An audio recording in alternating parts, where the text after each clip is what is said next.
దావీదంటే అంత చాలా ఇష్టం. చిన్న వయసులోనే దేవుణ్ణి గొప్పగా ఆరాధిస్తూ అనేక కీర్తనలు ఆయన పాడుకున్నాడు.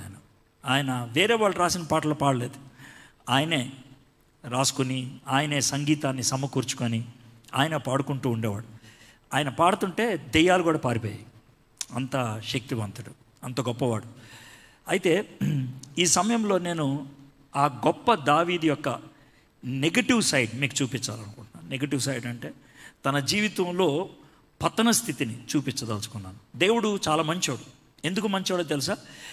తాను ఎవరినైనా బాగా ఇష్టపడితే ఆ వ్యక్తి గురించి అంత మంచి చెప్పేసి ఆయన వదిలిపెట్టడు. అలాంటి వ్యక్తి తప్పు చేస్తే కూడా దాన్ని చూపిస్తాడు. ఎందుకో తెలుసా? నువ్వు చాలా ఆత్మీయమైన వ్యక్తివై ఉండొచ్చు, నువ్వు చాలా గొప్ప వ్యక్తివై ఉండొచ్చు, కాకపోతే నీ జీవితంలో కూడా ఇలాంటి స్థితి ఉండడానికి అవకాశం ఉన్నది.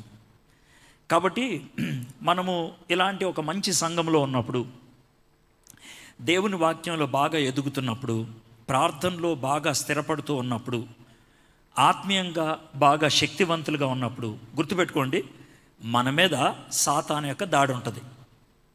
ఒకవేళ నీలో ప్రార్థన లేదు, లేకపోతే నువ్వు వాక్యంలో ఎదగట్లేదు, నువ్వు శక్తివంతమైన జీవితం జీవించట్లేదు అనుకో, నీ జోలికి సాతానుడే రాడు. మీలో కొంతమందికి అనుమానం రావచ్చు, సార్ నేను బాగా ప్రార్థనలో ఎదుగుతున్నాను, దేవునిలో ఎదుగుతున్నాను, ఇప్పుడే నాకు శోధనలు ఎక్కువ అవుతున్నాయి అంటే మరి అవుతాయి. ఎందుకంటే నువ్వు ఎదగటం వాడికి ఇష్టం లేదు కాబట్టి, నువ్వు ఎదిగితే ఇంకో నలుగురిని దేవుని దగ్గరికి తీసుకెళ్తావు కాబట్టి, నిన్ను ఆపేస్తే పని అయిపోతుంది కాబట్టి. అర్థమైందా? క్రికెట్ భాషలో చెప్పాలంటే వెనకాల 3 కర్రలు ఉంటాయి, దాన్ని వికెట్లు అంటారు, అవునా? దానికి బంతి తగిలితే అవుట్.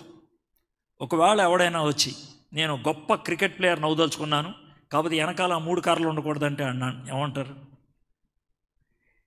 కాబట్టి నేను గొప్ప ఆత్మీయ జీవితం జీవించాలనుకుంటున్నాను, నాకు శోధనలు ఉండకూడదు అని అంటే కనుక కష్టం. శోధనలు ఉంటాయి, శ్రమలు ఉంటాయి, ఇబ్బందులు ఉంటాయి, పోరాటాలు ఉంటాయి. అయితే దేవుని మీద ఆనుకున్నప్పుడు మనము గెలవగలుగుతాం, మనం సాధించగలుగుతాం. ఓకే, ఇది ఒక చిన్న పరిచయం.